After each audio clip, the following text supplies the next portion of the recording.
Hai semua, perkenalkan nama saya Karen Kando dengan NIM 21021107002. Saat ini saya akan membuat video presentasi materi yang akan membahas materi yang pertama, air bersih, yang kedua, air limbah industri, dan yang ketiga, air kotor perkotaan. Dan langsung saja kita masuk pada materi yang pertama, yaitu materi tentang air bersih.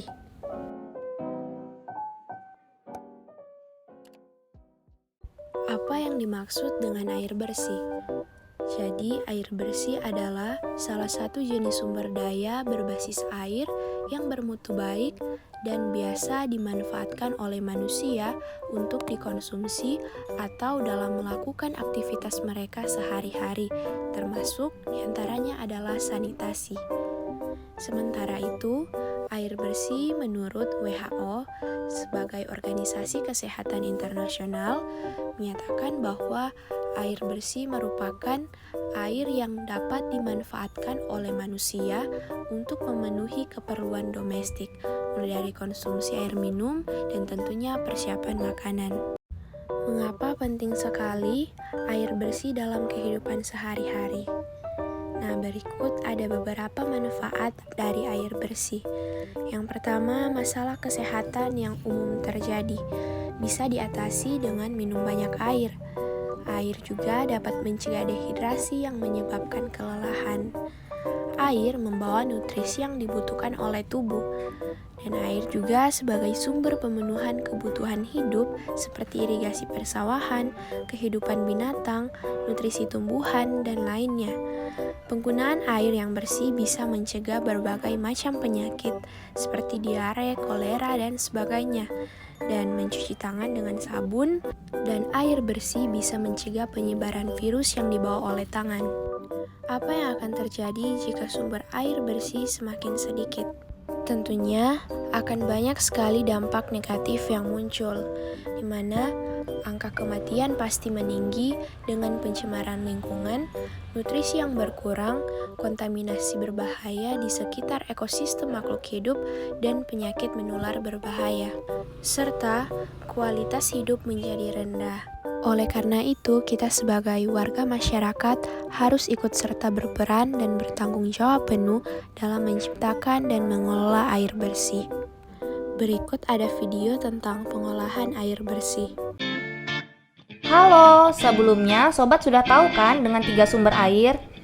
Ketiga sumber air tersebut sering dimanfaatkan oleh perusahaan daerah air minum atau PDAM untuk memenuhi kebutuhan air bersih kita loh. Pimpo mau jelasin nih bagaimana PDAM mengolah air. Pada tahapan pertama, air dialirkan ke bak prasedimentasi. Tahap ini merupakan tahap pemisahan air dengan lumpur.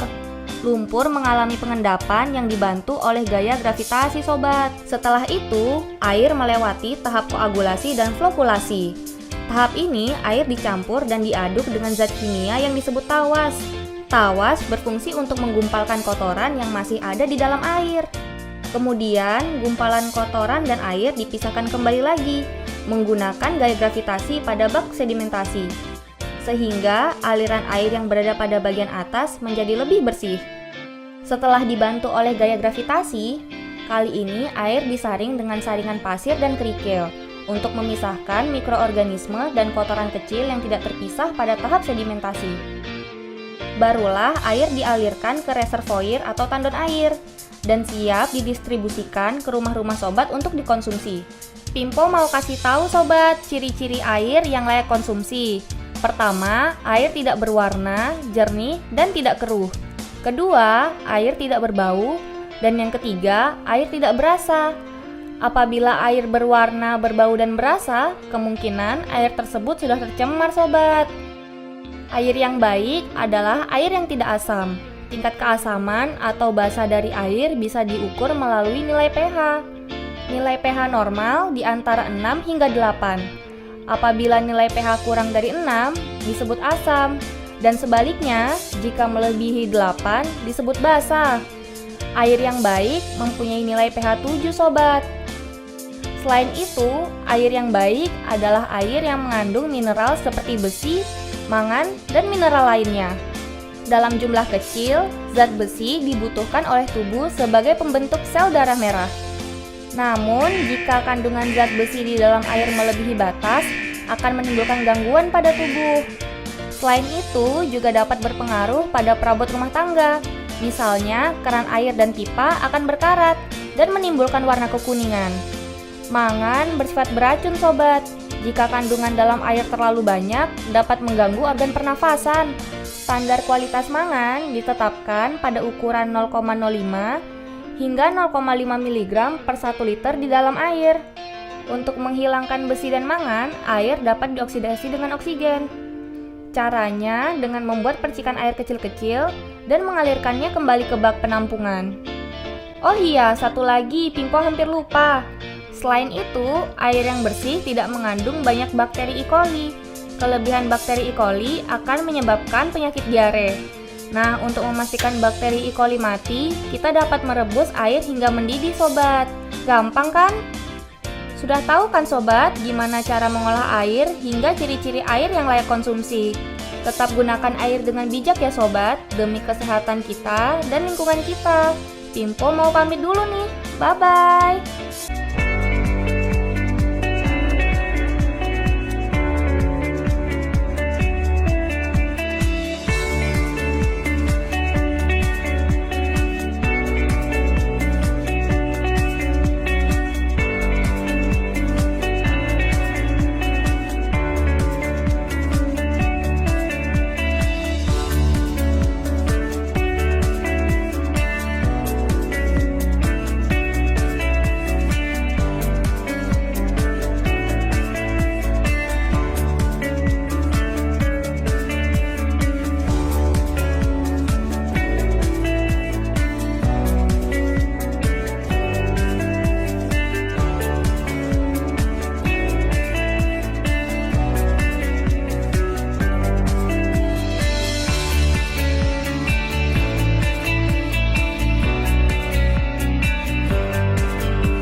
Ya, selamat sore. Saya Asep. Jabatan saya di sini sebagai HR MGA Manager, merangkap juga sebagai manajer lingkungan. Ya. Alhamdulillah saat ini instalasi pengolahan limbah kami sudah sepenuhnya jalan dan alhamdulillah hasilnya sekarang juga baik ya.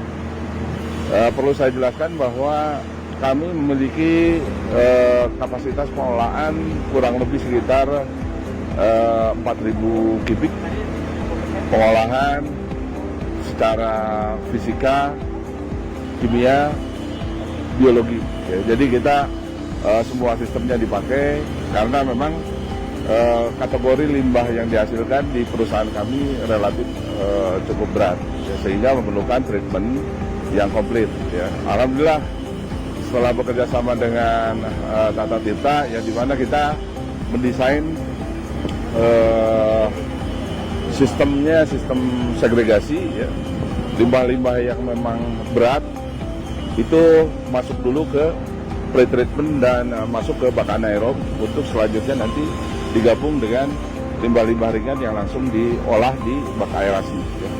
Di bak aerob, ya. Dan hasilnya disempurnakan lagi di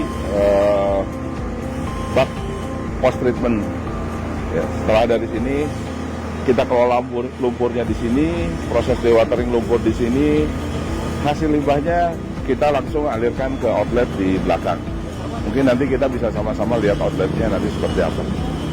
Dan alhamdulillah ya dengan kita bekerja sama dengan Tata Tirta ini hasilnya cukup memuaskan sampai dengan saat ini ya. Hasilnya konsisten. Hanya saja memang setelah hasilnya baik ini nanti kita juga masih tetap ingin bekerja sama untuk reduksi cost ya ke depannya untuk pengolahan limbahnya. Terima kasih.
Diperkirakan tahun 2025 akan terjadi krisis air di beberapa negara. Indonesia termasuk 10 negara kaya air yang juga ikut berdampak akibat kesalahan pengelolaan air. Permasalahan air baku dalam pemenuhan kebutuhan air di kawasan perkotaan semakin kompleks, manakala permasalahan kuantitas dan kualitas air terjadi secara bersamaan serta mengakibatkan semakin langkanya air baku. Selain pencemaran air yang menyebabkan turunnya kualitas sumber air baku, maka terbatasnya lahan yang tersedia dapat menyebabkan sistem pengolahan air limbah secara konvensional tidak dapat diterapkan. Untuk itu, diperlukan sebuah teknologi pengolahan air limbah yang ramah lingkungan dan berkelanjutan serta mampu mendaur ulang sebagian besar limbah atau produk sampingannya. Untuk menjawab kebutuhan tersebut, Balitbang PUPR telah menghasilkan teknologi pengolahan air limbah kawasan perkotaan yang dikenal sebagai teknologi Biotur.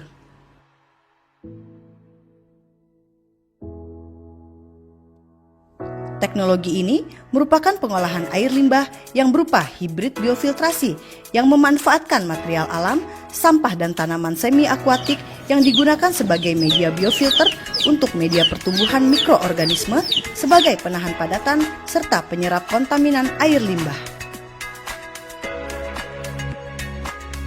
Teknologi Biotur memiliki keunggulan sebagai berikut. Dapat digunakan di lahan yang terbatas sehingga cocok untuk lahan permukiman.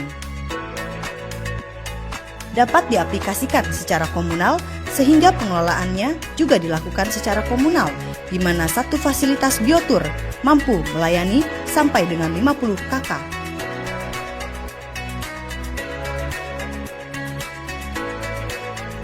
Proses pengolahannya memanfaatkan sistem biofilm, filtrasi, tanaman serta membran dengan tujuan untuk menghasilkan air daur ulang yang layak untuk kebutuhan rumah tangga seperti cuci mobil, penyiraman toilet, irigasi pertanian, pertamanan, atau untuk pengisian air tanah.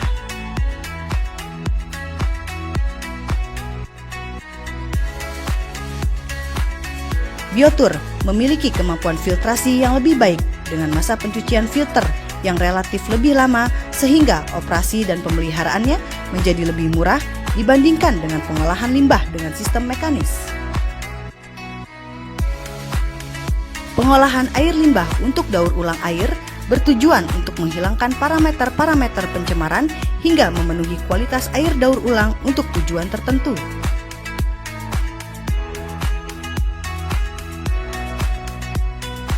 Ketentuan perencanaan sistem daur ulang air limbah terdiri dari beberapa tahapan proses, yaitu pengolahan primer, pengolahan sekunder, pengolahan tersier, dan disinfeksi. Pengolahan primer merupakan proses pengolahan pendahuluan untuk menghilangkan padatan tersuspensi atau koloid.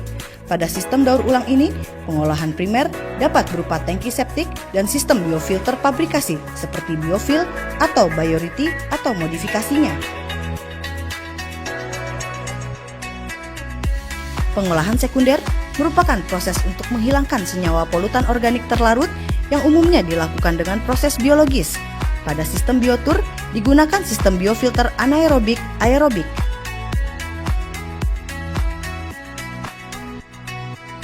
Pengolahan sekunder biotur didesain untuk debit 20 meter kubik per hari atau sekitar 50 KK. Adapun kebutuhan air daur ulang adalah 100 liter orang per hari. Pengolahan sekunder biotur terdiri dari 4 media seperti media tali aerobik, media bola anaerobik, media roll rambut aerobik, dan media alam berupa batok kelapa atau kerak kelapa sawit. Pengolahan tersier adalah proses yang digunakan untuk menghasilkan air olahan sesuai kualitas air daur ulang yang diharapkan. Proses ini dilakukan secara fisik dengan menggunakan filtrasi media granular dan sistem membran. Air limbah terolah dari unit biofilter anaerob aerob dialirkan ke bak filtrasi bertekanan dengan media pasir dan karbon. Filter pasir dan karbon ditujukan untuk menghilangkan koloid dan sebagai pretreatment dalam proses membran serta meningkatkan efisiensi desinfeksi UV. Sistem membran dapat digunakan untuk pengolahan air limbah tingkat tersier, di antaranya dengan menggunakan membran ultrafiltrasi dengan modul hollow fiber. Membran ultrafiltrasi memungkinkan proses pengolahan tanpa melibatkan bahan kimia, luasan area yang kecil, lebih stabil, dan kemudahan dalam ekspansi. Pretreatment sebelum membran diperlukan untuk memisahkan padatan-padatan yang terbawa oleh umpan serta untuk mengurangi beban pada membran. Untuk itu, persyaratan air sebelum memasuki membran perlu diperhatikan seperti kekeruhan, kandungan pH, besi, dan mangan. Proses akhir dari teknologi biotur ini adalah desinfeksi. Proses ini bertujuan membunuh patogen dalam air. Pada sistem daur ulang air limbah ini, desinfeksi menggunakan sinar ultraviolet yang berasal dari lampu fluoresen khusus, tepatnya lampu merkuri tekanan rendah atau medium yang tertutup dalam tabung quartz atau teflon.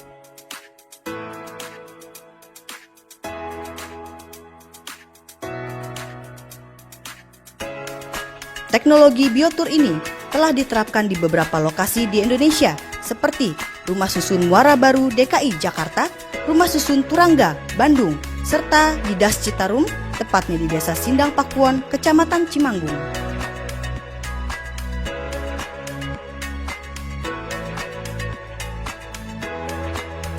Teknologi Biotur, pengolahan dan daur ulang limbah rumah tangga, hasil karya Balitbang PUPR, hadirkan solusi seiring inovasi.